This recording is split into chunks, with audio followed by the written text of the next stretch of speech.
Magandang araw po sa inyong lahat. Welcome sa Kabuhayan at Negosyo, ang programang nagbibigay ng inspirasyon at kaalaman tungkol sa mundo ng pagninegosyo at kabuhayan. Ngayong araw po, makikilala natin ang isang negosyanteng nagsimula bilang ahente ng lupa, ngunit ngayon ay isang presidente at co-founder ng isang bagong kumpanya sa real estate, ang Tree House Real Estate Ventures Inc. na itinayo noong 2022. Dahil sa napakabilis na demand ng mga client dito po sa mga farm lots na industry. Kasama ang kanyang mga kasosyo, sila ay nagbigay ng bagong muka sa pagbebenta ng mga parcel of lots. Naghahatid ng tiwala, transparency at oportunidad para sa mga Pilipino na magkaroon ng sariling lupa. Kilalanin natin ang isang kasosyo natin, entrepreneur, na may malaking paniniwala sa pagninegosyo at pagbuo ng tiwala sa mga tao. Walang iba kundi si Coy Santos. Welcome, Coy, sa Kabuhayan at Negosyo. Thank you. Thank you po, Yusek Gani, sa pag-imbita sa akin. At syempre sa ating kasosyo na si Arvin Orubia, nakarating po ako dito para mag-share naman ng aking karanasan bago kami nakapagsimula sa kumpanya na nabuo naman naming tatlo. Correct. Opo. At alam mo, ito si Arvin ay hinahangaan ko yan bilang kaibigan, bilang kasosyo. Pareho kami ng advocacy sa mga pagtulong sa mga MSME. Pero Kowi, gusto kong malaman at of course gusto natin i-share sa mga ka-interest natin, mga kasosyo natin dito sa Kabuhayan at Negosyo. Baka pwede mo naman ikwento kung paano kayo nagsimula bago itayo ang Tree House Real Estate Ventures. At siguro ipakilala mo na rin kung sino si Coy Santos. Oo. Okay. Maraming salamat po, Yusek Gani. Bago po kasi kami nagsimula sa real estate, hindi naman po yan malaki agad at real estate na. Madami din po kasi nagtataka. Akala kasi nila real estate, big time ka kaagad. Opo, hindi po. Hindi nila alam na marami kang pagdadaanan din na mga, alam mo na, sa success, na iba't ibang negosyo. So siguro, ikwento mo sa kanila kung paano po kayo nag-start sa pagninegosyo. Tama po. Nagsimula po talaga to nung pandemic. Ang para sa akin po ang pandemic ay reset. Marami pong nasaktan, pero nito pong pandemic ay marami rin pong nabuhayan. Katulad po nung sa akin, nung time na yon, nagkataon na wala akong trabaho. Kaya naghanap naman din po ako na paano kaya ako makakapag-negosyo. Yun po ang inaaral ko. Sa tulong po ni Kasosyong RV, nakilala ko po siya online. Okay. Ako po ay uma-attend sa kanyang Zoom meeting, nakikinig lang, papaano ba talaga. Idol natin yan si Yes, Arvin, sobrang idol po talaga yan. Kasi ako po ay naging empleyado ng 15 years. So, ang hirap po i-switch ng mindset from being empleyado sa pagiging entrepreneur o negosyante. So, nung nagsimula pa yon sa pakikinig sa kanya, nag-try naman po muna ako, nagtinda ako ng sabon. No, nauso po yan nung pandemic, di ba, yung hinahalo po. So, yun yung trabaho mo bago napunta dito sa real estate. Opo. So, dumaan ka rin kung dun sa mga Maliit kung muna. ano-anong mga pinapasukan. Yes. So, balita ko, napaka-enterprising mo. So, aside from dun sa pagbibinta ng sabon ko, ano pa yung mga... Madami pa po, Yusek, katulad po ng bagoong, nauso po yung mga chili garlic with the help of my partner naman. Meron pa po kaming clothing line. Yan. Tapos po sa clothing line, doon ko naman po na medyo mahirap. Kailangan ko ng malaki-laking puhunan dito para makapaglabas ng mga t-shirt na mabilisan ba. Kasi po that time, dahil online na mga tao, gusto nila maibigay agad yung gusto nila. So sabi ko, sige, habang naman ako, sabi ko, Yusek, hindi ko na kaya. Bumalik ako sa trabaho. Pero... At least yung trabaho ay Opo, may fix ka talaga na inahantay buwan-buwan. 2 years ko naman pong binigyan ng pagkakataon ng sarili ko. Pero bago po ako nakabalik ng trabaho, natuto naman po akong magbenta-benta. Ako po yung nagtataka dun sa lugar namin. Tuwing may pupunta sa bahay, nagkataon naman po yung tita ko, inaalukan ng mga lupa. So naririnig ko, sabi ko, ba't kaya ang daming nagbebenta tsaka bumibili ng lupa ngayon? Ahente naman ako. Dahil pag ayaw bilhin ng tita ko, ako pupunta. Sabi ko, ako magbebenta. O sige, marunong ka ba? Turuan mo ko. Sabi kong ganon. Ako naman po yung naturuan niya. Kahit maliliit-liit na parcel, nagulat naman po ako na pag nakabenta pala ako, yung may-ari ng lupa, binibigyan ako mga 10,000, 15,000. Sabi ko, wow, sa trabaho ko parang isang cut-off na to Sabi ko gano'n. So, doon po nagsimula yon. Parang year 2021, simula na po yan hanggang 2022.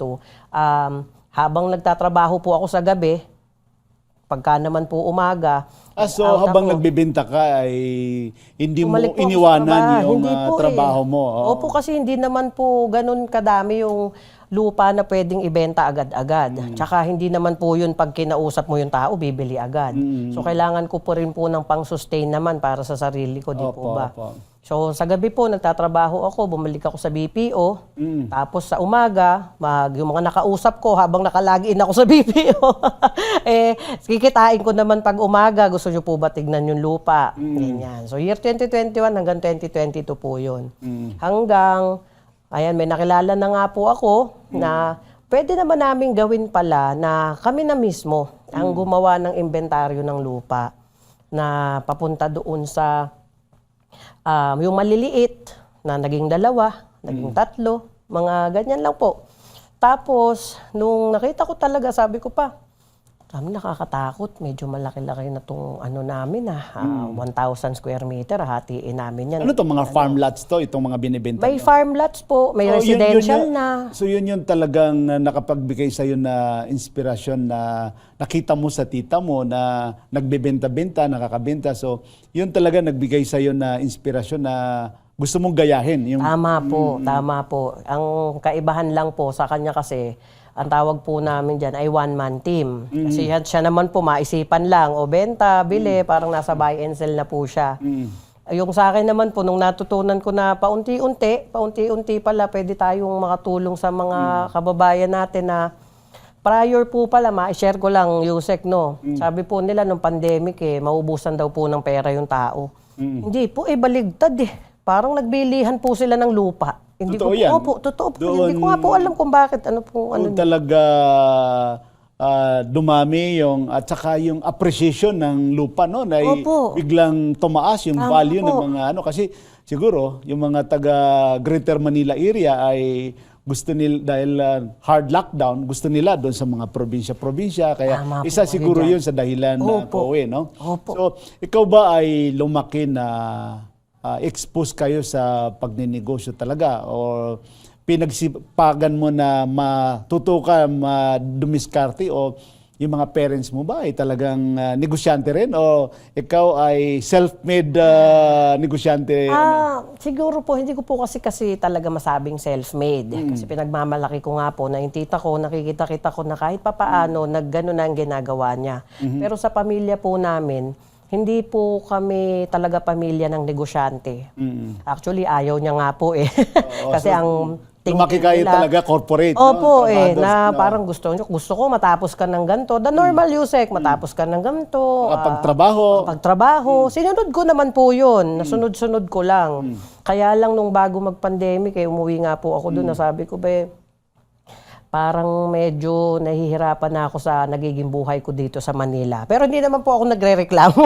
Baka magalit sa akin si Lord. So, yun nga po ang nangyari.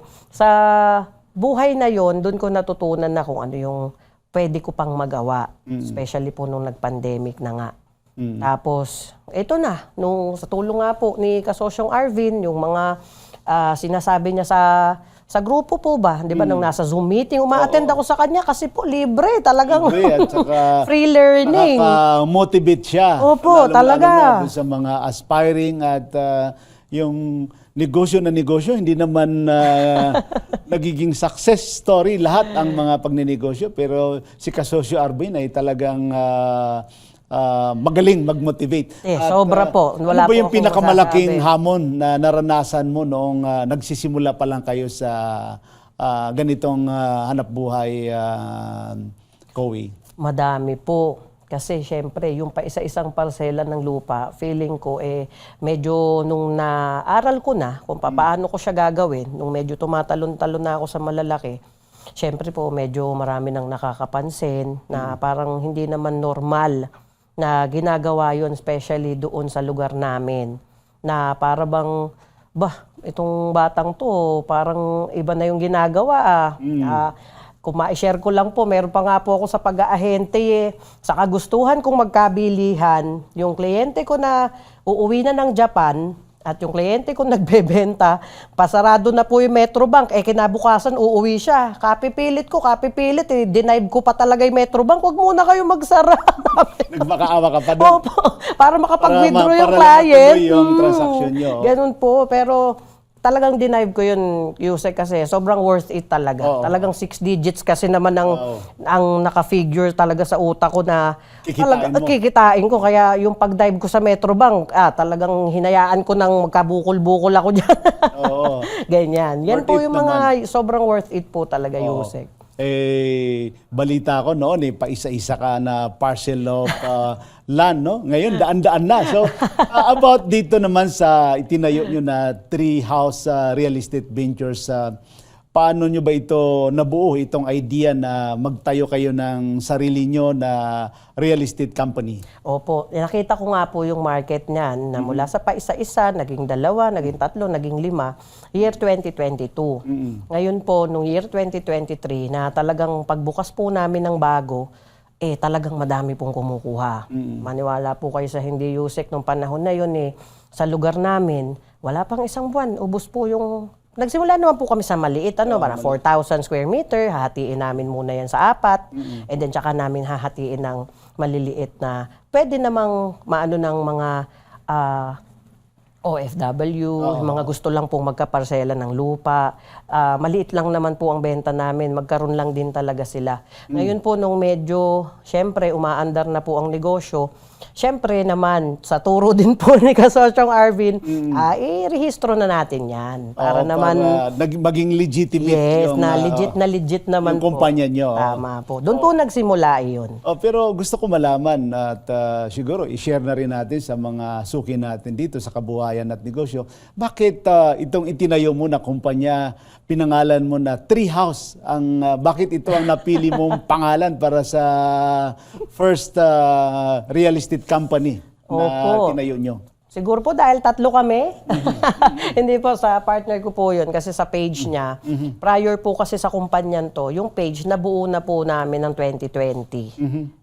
Siya po pala, hindi nakikinamin kasi agad Tapos sabi niya, pag may tayong lupa, dito natin i-post. Kasi po with the rise of social media, especially the Facebook and YouTube, dahil alam niyo naman po yan, doon po kami nagsimula. Nung magre-rehistro na kami ng kumpanya, yun na rin po yung kinuha namin. It's Treehouse. In-adapt nyo na pangalan. Yes, Real Estate and Ventures. Ngayon Pero gusto ko rin malaman ko kasi unang-una, pagka daw sa pagiging real estate or siguro kahit anong negosyo ay napaka-interesting yung unang-unang nabibenta. Ikaw ba, ano bang pinakaunang property o lote na naibenta mo, Kowi?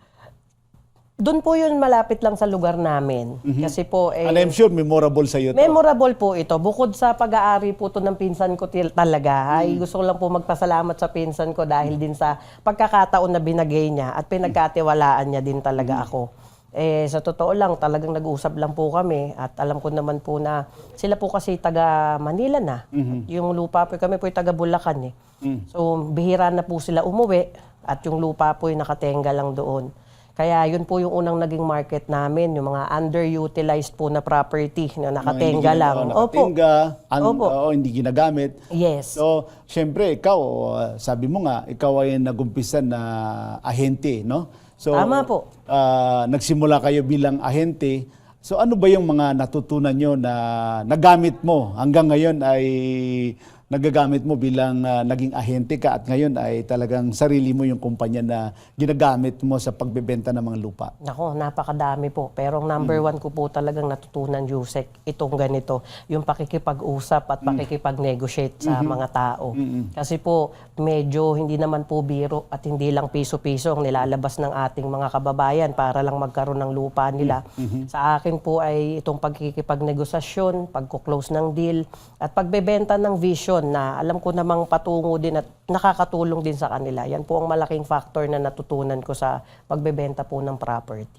Oo. At sabi mo nga, Ngayon ay noon nung nag-umpisa yung pandemic ay hindi natin akalain na ganun mag-appreciate at lalong dumadami. Akala natin walang pera ang mga tao. Yung pala ay ang mga tao ay gustong mamili ng mga property. So paano nyo naharap ang unexpected demand na magiging dahilan na ikaw ay umpisahan mo talaga itong sarili nyong kumpanya, Coie? Yun nga pong yung nagsisimula kami ng 2022, ito po Yusek nagugulat na lang ako. Sabi ko pa nung una nung nagsisimula kami, mabibenta kaya namin to? May takot pa po Yusek Parang kasing first time na ako mismo yung magsisimula at hindi ako nakikiahente lang. Pero nung nagsimula kami Yusek, maniwala kayo sa hindi. Mura lang po yung lupa. Malapit po sa pabahay, pero doon ko po nakita na marami palang kababayan natin ang nag-a-aspire na magkaroon lang ng maliit na lote para patayuan ang bahay nila para sa pamilya. Oo. Kasi siguro yung mga tao ay instead na bumili sila doon sa mga exclusive subdivision, Tama po. ay kung may mga available dyan na parcel of na hindi ganon kamahal ang presyo na nasa mga magagandang lugar naman ay talagang binibili nila yan. Sa founders and teamwork, no, kayo na mga founder dito sa kumpanya, 3 kayong nagtatag, sabi mo nga sa kumpanya. Paano po nyo hinahati-hati yung trabaho ninyo sa kumpanya? Paano kayo nag-umpisa dito sa division of work ninyo bilang mga part owner ng kumpanya? Opo, magandang tanong po yan, Yusek. Nung una pa lang po kasi talaga, meron ng isang technical, marunong tumingin sa amin ng technical. Ako naman po sa pakikipagnegosasyon. At yung isa naman po, yung partner ko nga, ay magaling din naman sa paglalakad ng titulo. Sa pagta-transfer, ayan po ang kakayanan niya. Kaya nung nagbuo po kami ng kumpanya, nakaset up na po yun as is. Ang idadagdag na lang po namin ay mga taong tutulong naman sa amin para habang ginagawa namin yung mga trabaho namin, sila naman po ang nakikiharap sa mga kliyente namin. Oo, napaka-importante talaga yung teamwork, no? Tama so, gaano kahalaga yung, of course, dapat kasama nyo ay magaling din sa paghawak ng pera, sa finance. So, sabi mo nga, yung partner mo ay siya naman yung in charge doon sa pag-titling ng mga property. So, ano ba ang papel nyo kayo bilang presidente na taga-negotiate sa property owner? So, napaka-challenging yan, Coie. So, ano yung mga challenging sa part naman ng naging role mo sa kumpanya?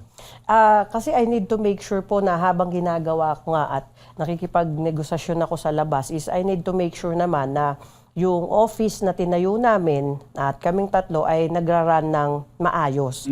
May sistema, actually pabuo pa lang po kami doon pero nung nagsisimula po kahit papaano sa tulong again ni kasosyong Arvin na nalaman ko kung paano mag-set up talaga ng isang kumpanya at paano tatakbo. Ako po ay taga-oversee. I need to make sure na okay, ito po ang susunod na project natin. Ako po ang nagtitingin sa vision. Ano pong next na project ang pwede namin kunin. Ako na rin po ang naghahanap niyan. Pagka po may nahanap na ako, doon po sa isang partner namin, siya naman po sa technical. At pagkatapos naman po ay iaano ko kay Ma'am Chit, yung partner ko din po mismo. At pati sa finance, siya na rin po ang naghahawak. Ako lang po ang nag-o-oversight kung yung ilalabas namin na pera para dito sa bagong lupa na bibili namin, okay ba? At doon po, ganun po ang naging role ko para sa kumpanya naman. Alam mo, sa negosyo, lalong-lalo na may mga partner ka, no? Normal siguro yung minsan hindi nagkakaintindihan ng mga partners, mga founders. Kayo ba, paano nyo ito nire-resolve at paano nyo inaayos, Coie, yung mga ganun na para i-share natin sa mga taga-subaybay natin, yung mga ganun na sigalot or mga misunderstanding. So, paano nyo inaayos ito, Coie? Tama po kayo. Magandang tanong po yan, Yusek. Kasi sa kulang 3 taon na pinagdaanan namin, marami na rin po kaming ups and down.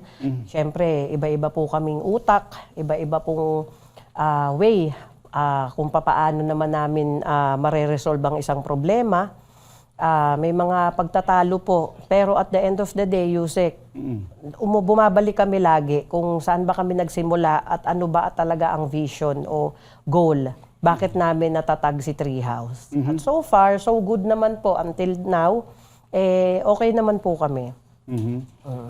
May mga yung mga pagsubok nyo ba, paano nyo inaharap ito, at of course yung mga challenges, paano nyo pinag-usapan ito, Kowi? Una po, pinaka na po namin talaga tatlo po kasi kami dito, Yusek . So parang nag-usap kami, tinanong ko naman din po sila sa goal nila sa company, kung gusto pa ba nilang lumaki to, saan tayo nag-a-align. And then we start from there, Yusek.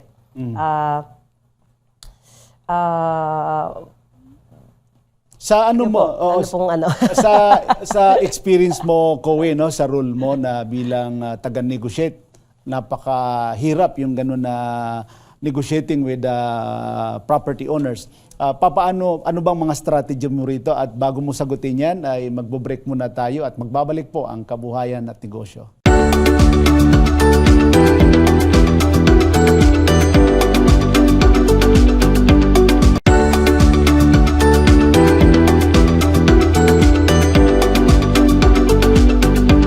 Nandito pa rin po kami ni Kowe sa Kabuhayan at Negosyo. Kanina ay tinanong ko si Kowe doon sa mga experience ninyo. Of course, kasi alam mo, layunin natin dito, adhikain natin dito sa Kabuhayan at Negosyo ay ma-share natin yung mga karanasan natin, na yung mga kababayan natin na gusto rin magnegosyo, mga aspiring na entrepreneur, para maturuan natin sila, mabigyan natin sila ng tips. So, ikaw ba, ano ba ang mga tip mo na pwedeng ibigay, Kowe, sa mga suki natin dito, yung mga pagkakataon na muntik na kayo sumuko sa mga problemang pinagdadaanan nyo? So, paano nyo nire-resolve ito, Kowe? Wala po talaga, Yusek, na problema na hindi po nadadaan sa mabuting usapan. Correct, oo. Kailangan po talaga ng magandang komunikasyon sa bawat isa. Kasi dyan po talaga nagsisimula ang pagkakasamaan ng loob. May isa na hindi niya makuha yung gusto niya, pero ang iniintay lang pala ng isa, magsabi siya. Ganun po kasi, di ba? Para lang po hindi tayo naghuhulaan na, kumbaga sa mag-asawa, Yusek, di ba? Hindi naman po pwedeng hinuhulaan ni Mister yung problema ni Mrs. Correct, Dapat si Mrs. ay nagsasabi din kung ano ang gusto may niya. open communication. Kailangan po talaga yon, Yusek. Yun lang talaga ang hindi po tayo magiging, ano ba ang tawag doon, Yusek? Mga Gen Z ngayon, mga passive-aggressive. Kumbaga, Correct. Sige, okay na yan, pababayaan ko Hindi yan. pwede yung ganun Hindi po na lang, pwede, na okay na Yusek, yan, oo. Kailangan, kung ano po yung gusto ninyo at gusto iparating, ito po, kasi ito po talaga ang kumbaga sa Yun ang sabi take away mo, oh. Opo, ito po ang natutunan ko kay Kasosyong RV na isa sa core gift ko ay yung negosasyon nga. So, marunong po ako magsabi kung ano po ang gusto ko, kaya kung yung tao ay ayaw, hindi naman po ako titigil doon. Hindi po pwedeng pag ayaw mo, ayaw mo lang. Saan tayo pwede mag-meet, di ba? Kaso sa amin pong pagsasamahan, meron pong isang tao na hindi po ganon. May isang tao naman na sobra naman po ang pagsasalita at Yan ang gusto ko magbigay sa iyo ng follow-up question na Kowe, no? Ano ba ang pinakamahirap na parte ng pakikipag-negotiate sa property owners na maaari natin i-share sa mga tagapanood natin? Sa pagdating po sa negotiation sa property na ito, sa mga property owners na ba yan, Jose? Yes, kasi gusto natin matuto rin yung mga nanonood sa atin na gusto kayong gayahin na Kowe. Opo, pag nakikipag-usap po tayo sa ating kanegosasyon, kahit naman po ito ay in general lang, not in properties din. But since nasa realty po kami, ano po natin sa lupa. So, kung halimbawa po ay may kausap ako na property owner, sasabihin ko na po agad yung hangarin ko sa kanya. Ngayon po, pag, syempre, ang kasunod na tanong niyan sa halagang. Syempre po, at sa negosyo po tayo Opo. Tsaka sa real estate talaga, Kowe, ay napaka-importante yung ipapakita mo yung tiwala, transparency doon sa client mo. So kayo ba, paano nyo pinapakita ito na talagang very transparent kayo? Kasi minsan sa pagbili ng isang property, parcel of lot, ay yan ang pinaka-importante, makita ng client mo na ikaw ay nagsasabi ka ng totoo. Opo. Ako po, sa totoo lang ito, mabibigay ko pong payo una po talaga ay sell the vision or kung ano po yung nakita ko sa property niya, bakit gusto kong bilhin. Pangalawa naman po, pinaka-importante po muna yon yung tanong na kung gusto ko ba talaga o hindi. Doon po muna sa gusto. Once na gusto ko po yung property, saka po ako makikipag-negotiate dito sa taong to na ano ang balak ko, anong pwedeng mangyari sa property natin. At doon po kami magsisimula. Kaya yun po, kung nagbigay siya ng presyo, pag kaya naman natin, Yusek, wala nang negosasyon, go na natin yan. Pero pag medyo mataas sa ini-expect natin, syempre tayo naman po yung nagjo-due diligence pa din sa presyuhan, sa market ba o sa paligid. Pag medyo mataas naman po, nakikipagkasundo naman po ako, kadalasan po meet halfway. Correct. Ganyan. Ano ba ang masasabi nyo, Kowi, sa pinakamatagumpay? Ano ba ang masasabi mo na pinakamatagumpay na deal ng Treehouse Real Estate Ventures? Oo. Bigyan mo ka. Para maka-inspire tayo, ano bang sa tingin mo, makukonsider mo na pinaka-big deal na transact nyo, Kowi? Siyempre po para sa akin yung pinakamalaking parsela ng lupa na tinatrabaho namin ngayon. Ay, ito po siguro masasabi kong nasa 4 na hektarya na. Wow. Yes, nagsimula po kami sa 4,000. Ngayon po ay papunta na sa 4 na hektarya with 5 families under in it na may 5 tao o sangkatutak na tao akong pwedeng kailangan kausapin. At yun po ang Masasabi mo na pinaka-greatest achievement ko for now na napa-oo ko silang lahat. Oo. 4 na hektarya yun ang binta mo. Opo. So, maliit sa pa Bulacan po ba ito? yun. Sa Bulacan ba ito? Opo, sa Bulacan po ito, sa Malolos. Kung gusto nyo pong tumingin ng mga lupa sa Malolos, dito na kayo sa Treehouse. Masasabi po talaga natin na kami naka-look hindi lang po sa presyo, hindi lang po sa papasok o sa nakatingin po talaga kami sa vision o mission ng kumpanya, kung in which, nang ni-research ko, 6 million backlogs, Yusek ang nangangailangan talaga sa atin ng shelter o ng bahay sa ating bansa. Kaya sabi ko, napakaliit lang pala nitong ginagawa. Pero small steps po, Yusek, naniniwala ako na makakatulong ako sa 6 million na yon kahit malayo pa po kami doon, pero at least umuusad na. Totoo yan. Akala natin ay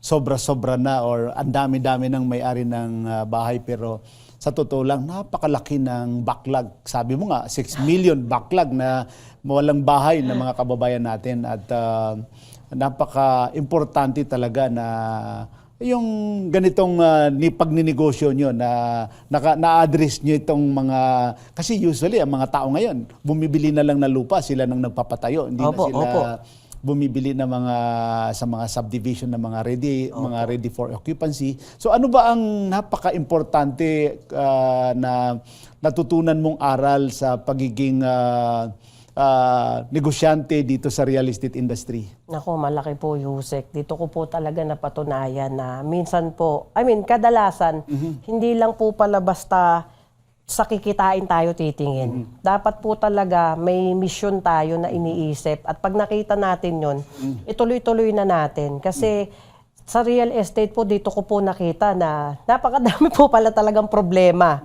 Na minsan naiisip ko, sana tinuloy-tuloy ko na lang yung dati na ginagawa ko pa isa-isa, dalawa. Pero ngayon po napalaki tayo ng palaki, palaki ng palaki din po ang problema. Pero again, pag bumabalik po tayo kung ano pala yung goal, happy pa rin po, Yusek. I'm proud to say na happy ako sa ginagawa ko. Ngayon, successful na kayo dito sa real estate, sa ginagawa ninyo. Hindi naman po. Kowi, kung babalikan ba ninyo, Kowi, yung dati mong nakaraan sa pagtatrabaho sa corporate, may gusto ka bang baguhin na mga inumpisahan mo dati ng mga maliliit na negosyo at sa tingin mo ba may gusto kang balikan o baguhin kung ikaw ay babalik sa nakaraan mo na yung naging experience mo sa pagninegosyo, Kowi? Yusek, sa totoo lang po, wala po akong gustong baguhin. Sobrang happy po ako sa pinagdaanan ko. Dumaan po ako sa BPO o sa call center. Doon po ako natutong magsalita. O yan ngayon ang usong-uso. Yes. Oo. So, 15 years po ako doon. Doon po ako natutong magsalita, makipag-communicate ng English. Pero sabi ko nga sa sarili ko, kung nakapag-communicate ako ng English at naipapahayag ko yung sarili ko in English, bakit hindi sa Tagalog o sa Pilipino? Pangalawa po, yung customer service. Yan po ang talagang na-perfect ko na masasabi ko in 15 years, na-perfect ko po ang customer service sa BPO. At ngayon po ay naia-apply ko kung nasaan man po kami sa ginagawa namin. Kasi yan po talaga ang pangangailangan. oo, ikaw ba, Kowi, mayroon kang gustong payo na pwede mong ibigay na advice sa mga kabataan na nais pumasok din sa real estate? Oo. Oo naman po. Pagka po sa mga kabataan ngayon, huwag niyo pong isipin na mahirap makipag-negotiate o makipag-transaction sa lupa. Basta para sa akin, wag lang po tayo, again, puro kita ang iniisip. Kasi ito po ang shelter o pagpasok sa real estate ay pagbibigay din sa mga kababayan natin ng kanilang titirhan. Hindi lang po basta pagkakitaan. Kaya ako, lagi po akong doon. Doon talaga lagi ang binabalik ko kasi gusto ko po ipaalam kahit po sa mga staff namin na hindi natin ginagawa to para magkapera lang, kung hindi para magsilbi din sa mga nangangailangan.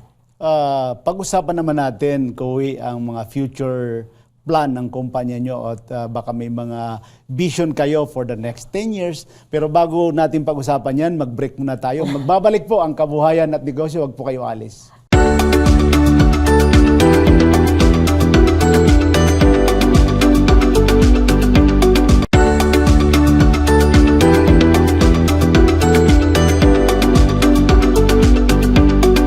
Nandito pa rin po kami ni Kowi sa Kabuhayan at Negosyo. Kanina tinanong ko, Kowi, kung ano ba ang plano nyo sa Treehouse Real Estate Venture sa susunod na 5 hanggang 10 taon. May mga future plan ba kayo? Ano ba ang vision nyo for the next 10 years, Kowi? Salamat po, Yusek. Talagang umaumaga, yan ang iniisip ko po, yung vision o mission ng Treehouse.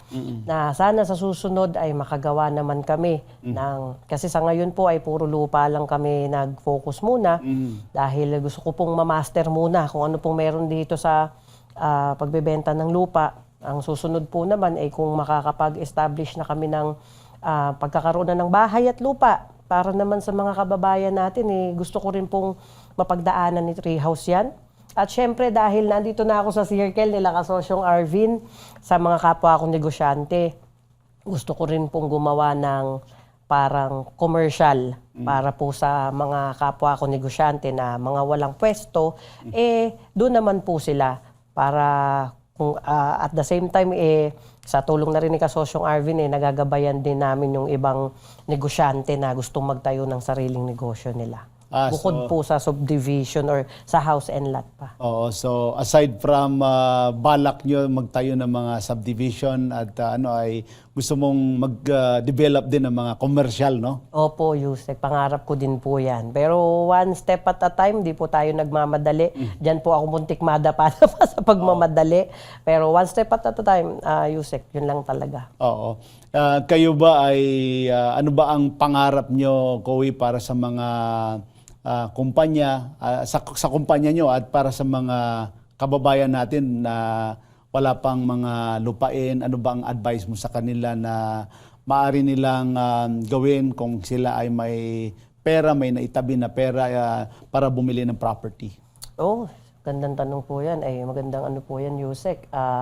Sa mga kababayan po natin dyan, kung meron kayo na itatabing pera, hindi naman po sa inaano natin ng pera, pero talagang bumababa po ang value kasi niyan. Hindi po katulad na nilagay natin sa lupa o sa property. After some time or certain years, sigurado po kayo na hindi bababa po ang value. Nagtitriple pa nga hanggang, hanggang 4 times, 5 times, 10 times, Yusek. Alam naman natin yan. Kaya hindi po kayo mawawalan pagdating dito sa property. Oo. Kayo ba, Arvin, paano mo ini-envision o paano po ninyo gustong maalala ng mga tao or paano gusto mong maalala ka rin ng mga partners mo, co-founder mo dito sa kumpanya? Siyempre po naman sa akin, gusto ko rin po talaga sila i-guide at pare-pareho kami na hindi lang po ako yung natututo, dapat sila rin po. At pare-pareho kaming natututo sa isa't isa.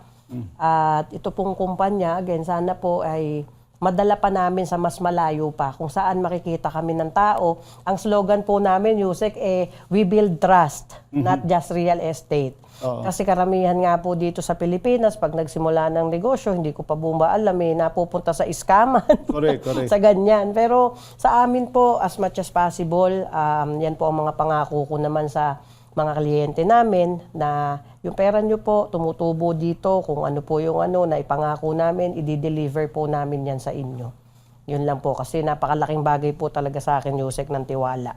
Oo, lalong-lalo na Kowi sa mga kababayan natin ng mga overseas Filipino workers na Tama po. may mga pera sila na sila madalas yung natatarget na ma-scam. Oo. So, ano bang may iwan mo na inspirasyon at mensahe sa ating mga tagapanood na gustong magsimula ng negosyo, lalong-lalo na yung gusto ng mag-umpisa ng negosyo pero walang puhunan? Ay, nako. Opo, Yusek.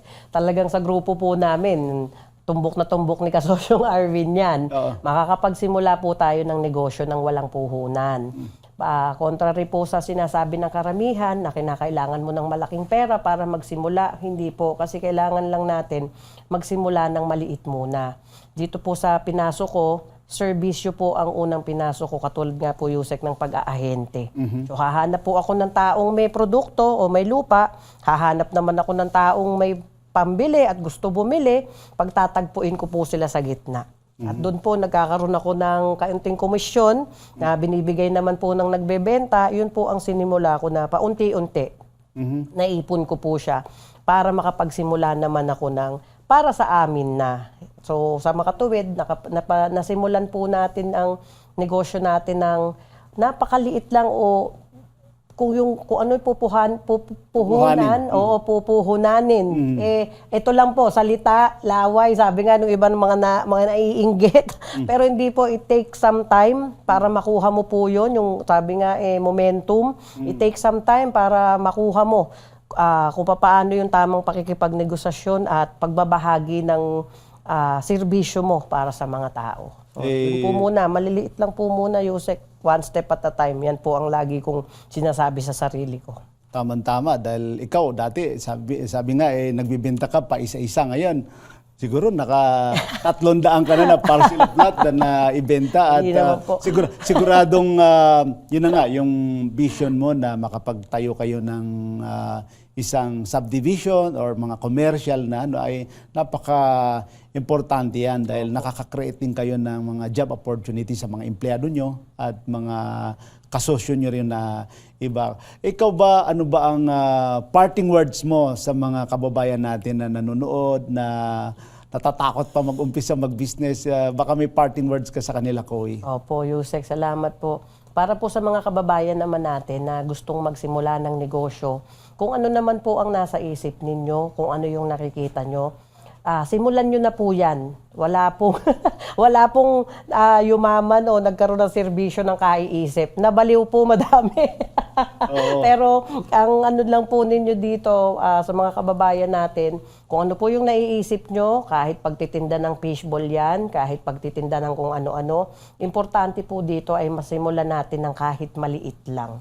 Yun lang po. Hanggang kung talagang pasok sa pagkatao natin, pasok sa ano ba tawag dito, Yusek, sa talento natin, yung negosyong sinimulan, normally po, doon po nagsisimula talaga mula maliit palaki, Yusek. Kaya, ganun po, wag po tayong isip ng isip, execute na po agad. Yun po ang turo sa amin ni Kasosyong Arvin, as always.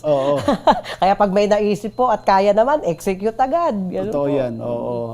Libre naman mangarap. Yes. At wala rin kwenta yung pangarap kung hindi mo rin naman gagawin, kung hindi mo rin i-execute. Aside from sa kasosyo, alam natin na itong grupo ng kasosyo ay talagang nagtutulungan. Ikaw ba ay member din sa mga ibang business association na Doon ka ba kumukuha ng mga client, Kowi? Hindi po ako kumukuha ng client doon kasi ayoko po naman ipakita na, especially sa grupo namin nila Kasosyong Arvin, ginagalang ko po ang prinsipyo niya. Ako po tumutulong naman na para umangat na din sila. Yung ibang nahihirapan magsimula, yung nagsisimula pero nahihirapan, tumutulong na din po ako kung paano sila ma-motivate. Kasi alam ko naman po na sa dulo, pag okay na din sila, kuha kayong lupa sa akin. Oo, tama. Treehouse Malolos po yan, or Treehouse Real Estate and Ventures. Ayan, Yusek. Maraming salamat sa iyo, Kowi. Tiyak na maraming natutunan, maraming na-inspire na mga kababayan natin sa pagbahagi mo ng mga kwento mo at inspirasyon. Salamat sa iyo, Kowi. Opo. Salamat din po, Yusek. At pwede po ba akong kung gusto nyo pong tignan yung page namin, nasa Facebook, TikTok at YouTube din po kami, Treehouse Malolos, para mas mabilis lang po. May blue check na po yan para sure na kami talaga yon. At may podcast din po kami dyan. Yan.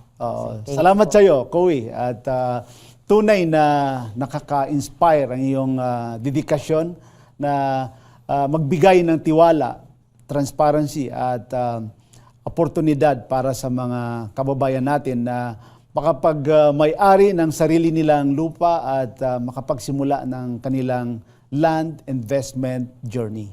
Yes. Sa ating pong mga manonood, naway nahikayat kayo na huwag matakot magsimula. Katulad ng sinabi ni Kowi, kahit sa maliit na hakbang lamang, tulad ng mga napagkwentuhan namin ni Kowi, kapag may sipag, tiyaga at tiwala sa proseso, maaabot din natin ang tagumpay. Ako po si Gani Makatuman, nagpapaalam at nagpapasalamat. Patuloy po natin suportahan ng mga lokal na negosyo at negosyanteng Pilipino. Para po sa mga hindi nakapanood ng mga nakaraang episodes natin, maaari nyo pong balikan ang YouTube channel ko, Gani Makatuman, at Facebook page, Gani Makatuman, Kabuhayan at Negosyo. Huwag po natin kalimutan mag-like, subscribe, at of course, i-follow na rin natin para sa mga bagong episodes at updates. We at Kabuhayan at Negosyo are one with the government and our commitment to help Filipino entrepreneurs improve their lives. Lagi po nating tandaan, kahit anumang sakuna, kahit anumang problema, kayang-kaya natin ito. Maraming salamat po.